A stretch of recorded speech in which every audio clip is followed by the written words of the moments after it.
Hello, my students, and welcome to me teaching you, but online. What an exciting time that we have to share together. I hope your leap day is going well or did go really well. I know mine went perfectly or is going perfectly. Yeah, no complaints. Okay, well, you can see I have our schedule here pulled up. Today, depending on what class you're in, it's either February 29th or March 1st. Now, you will remember that we rearranged these lessons. So we actually did that 7.3 lesson last time, and so today we're going to be working through 7.2. Go ahead and turn there with me now. Make sure you have your notes, your practice, a pencil, and a calculator so that we can be successful here today. With all of that out of the way, let's begin. This lesson is looking at two things. First, we're going to look at our exterior angle sum. Then we're going to hop over and talk specifically about some patterns we see with isosceles triangles. And today we're working heavy with algebra skills. Let me just take this off so it doesn't wringle-dingle. And here we go. So starting in, we have this exterior angle sum that says if we have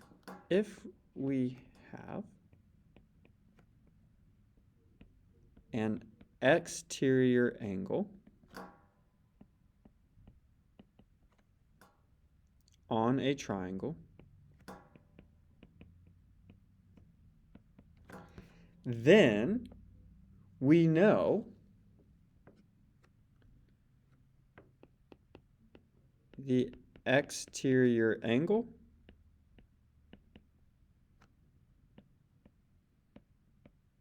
equals the sum of the two interior angles.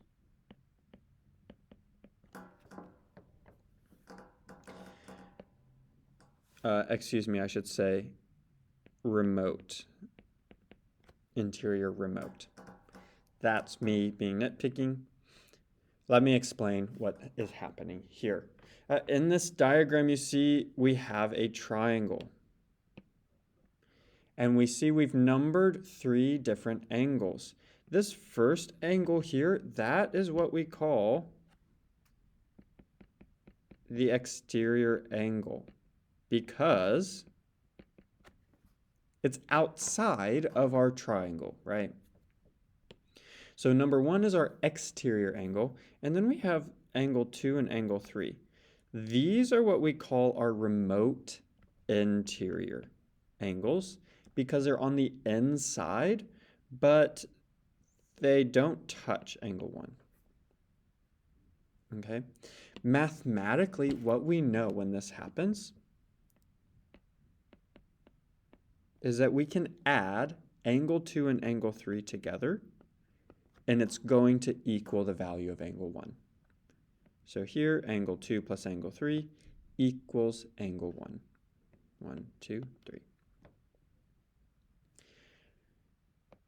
Pause this if you need to write it all down, but let's look at these nice examples here. Here in example 1, we can see, oh, here's my exterior angle.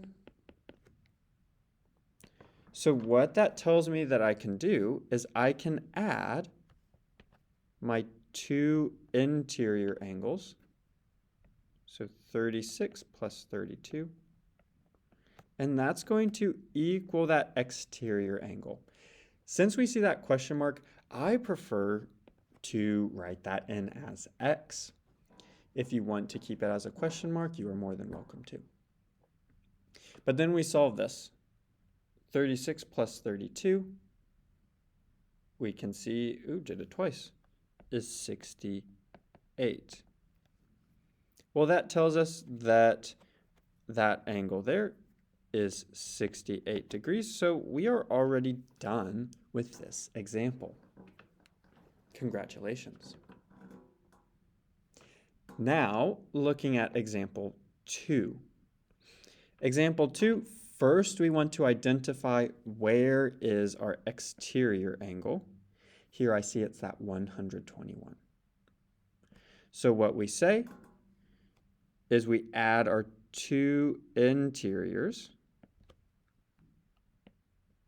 So here I'm going to write that as 62 plus x. We know that's going to equal that 121. Now we just solve. In an equation that we set up like this, we would subtract that 62 from 121. When we do that, we get a value of 59 degrees. So now we know that missing angle is 59 degrees. And you're done. And that's our solution to that question, I should say. Well, now let's extend the math just a bit with this example. Once again, I'm going to circle my interior angles and put a plus sign in between them. That mentally is telling me how to set up this equation. I'm going to say 3x plus 13 plus 7x plus 17 equals my exterior angle right here, 120. Now that we've set up this equation, we solve it like we've been practicing. Here we can combine the x's, a 3x and a 7x combined to a 10x. I bring everything else down for now. I also see now that the 13 and the 17 can combine. 13 and 17 combine to create 30. After all this combining, this is a nice looking equation here. I'll take 120 minus that 30.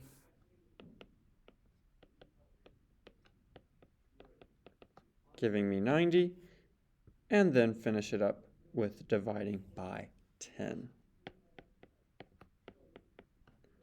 When we do that, we see our resulting solution is that x will equal 9.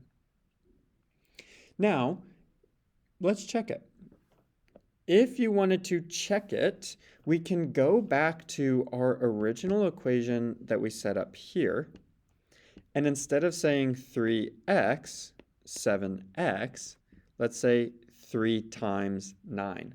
You can see me write it into my calculator here. So instead of 3 times x, I'm going to write 3 times 9 plus 13 plus 7 times 9 plus 17.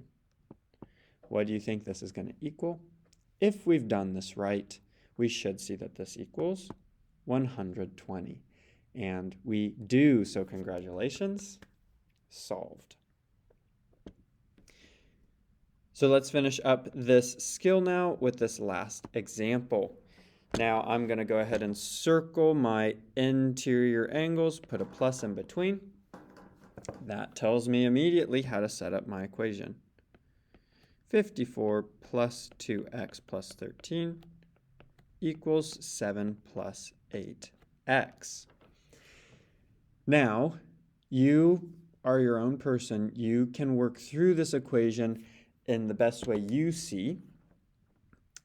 This is what I'm noticing. I'm noticing that we have x's on both sides of our equation. So my first step is going to be to get those x's together. And personally, I always like to move the x's where I see the biggest piece. So my biggest x is this 8x. So I'm going to move this 2x over to that 8x piece.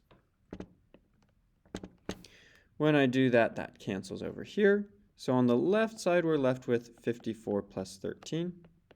On the right side, that turns into 7 plus 6x. Well, from here, I see that I can combine 54 and 13. let me check that. 54 plus 13 is 67.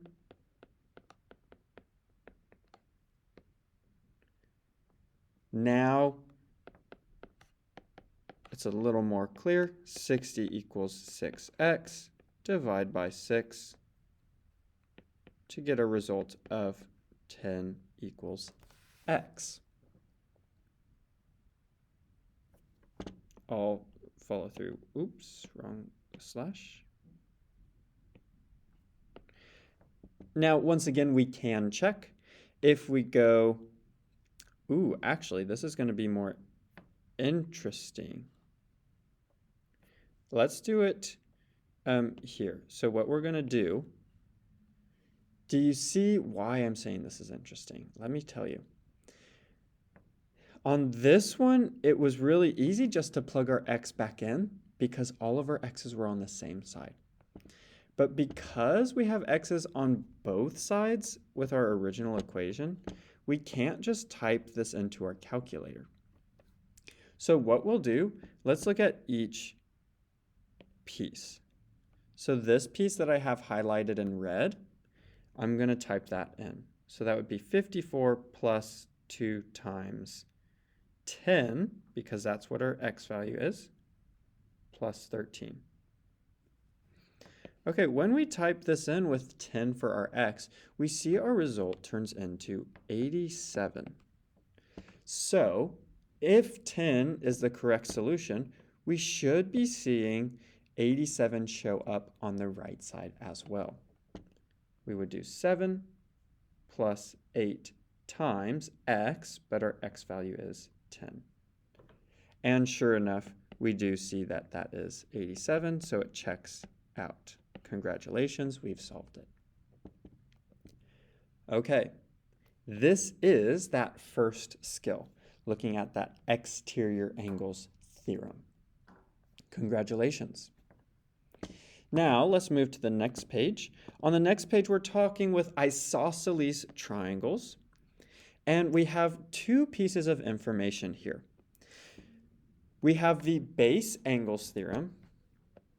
Oh, and let me actually zoom in a way where we can see those diagrams as well. Can I? That's as small as my calculator can get, so we're going to work with this. What this says is if two sides of a triangle are congruent,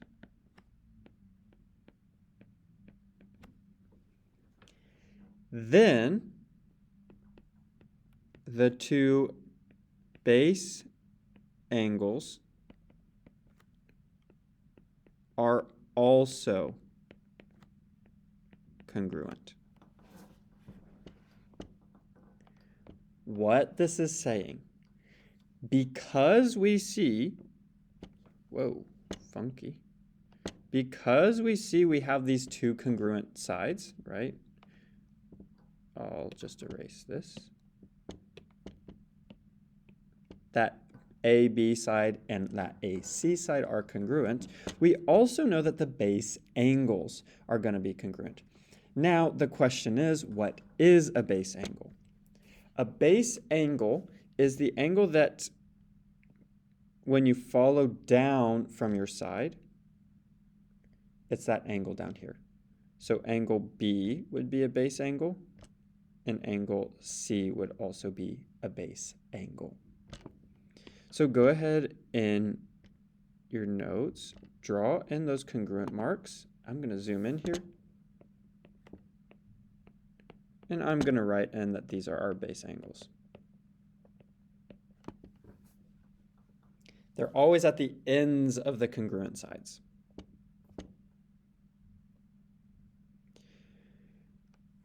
Now, let's look at this base angle's converse. Once again, that converse word is showing up.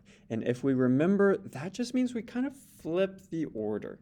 So in the base angles theorem, we said if we know sides are congruent, we know base angles are congruent. So with our converse, we just flip that order. If two base angles are congruent, then the two sides are congruent. And let me make a note that when we talk about these sides, those are the sides that, how should I say this? Let me show you. So on our diagram, we see base angle P and base angle Q. Because we see two base angles that are congruent, we know that the sides here and here are going to be congruent. Now, I'm trying to think of a way to help you understand that it wouldn't be like these two sides. Our base angles converse doesn't tell us anything about this PQ side. We don't know if that's congruent or not. So maybe I can call that the two sides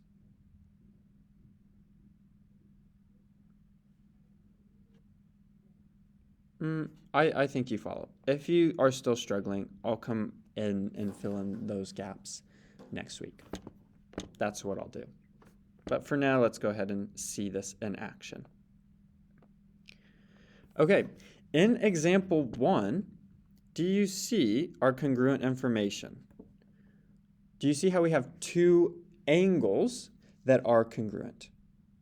Because we have those two base angles that are congruent, we know that these two sides are going to be congruent. So go ahead and put those marks in there. Because we know they're congruent, what is x going to equal? We know x has to equal 10. And you're done.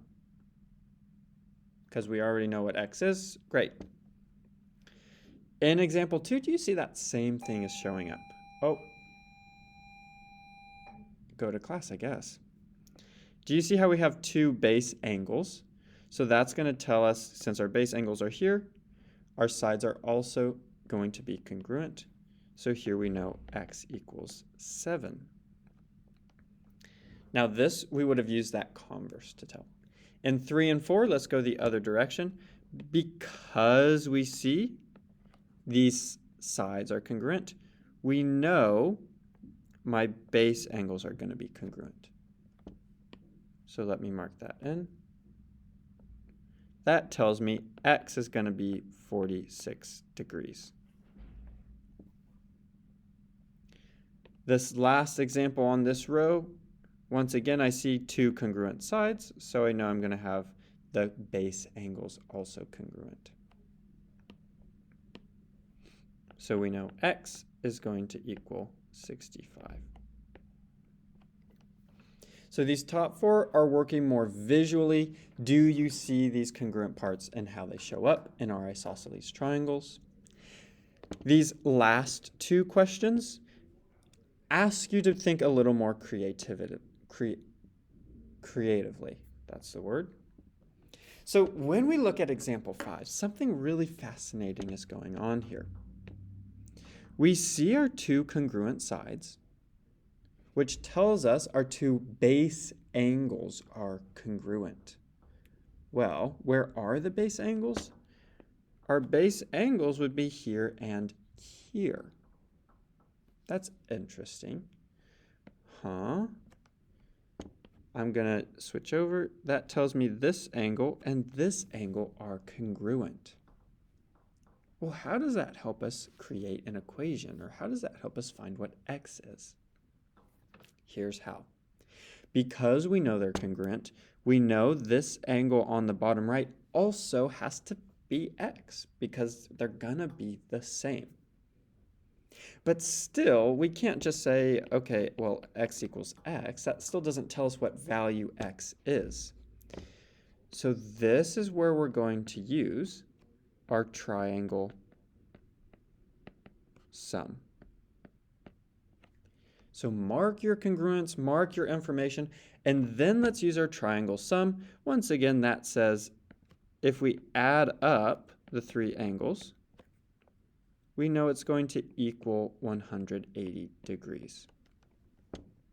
So here, when I add up these angles, I see 94-degree angle, I see angle X, and I see another angle X. May I have your attention, please? Raven Moran. Raven Moran, please report to the middle office. Sutton Claycamp to the front office. Sutton Claycamp to the front office. Are you following my math now? I'm combining those x's since technically it's like a 1x, 1x combines to 2x. Now I can just solve. Minus 94. 180 minus 94 gives me 86. Wow, I don't know why it looked like that. Then I divide both sides by 2, which I know is going to be 43. But just to show you, divide by 2, sure enough, 43. The same thing's going to happen in example 6, I believe. So if you need to see this, pause it, but let's look at example 6. Yep, sure enough, we see two congruent sides, which tells me my two base angles are congruent. Well, my base angles are at the ends, so I see that 55 and this blank angle. What that tells me is that blank angle is going to be 55. So once again, we're going to need that angle sum here. X plus 55 plus 55 equals 180. Well, I can combine the two 55s. 55 plus 55 is 110. Oops, not equals 110 though.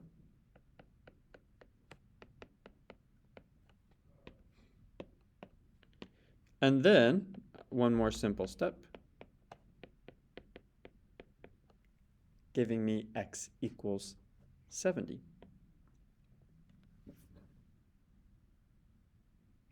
So in questions where your base angles don't help you, you will need to use that triangle sum. But that covers everything. That covers our isosceles theorems with our base angles and our base angle converse. And that covers our exterior angle sum. So you are good to go ahead and get started on your practice. And then if you finish that practice, what I want you to do with your remaining time is make sure that your other practices are finished. If they aren't, find a neighbor, work nicely, quietly, respectfully, and thank you for your hard work. I will see you all next week. Happy Leap Day. Goodbye.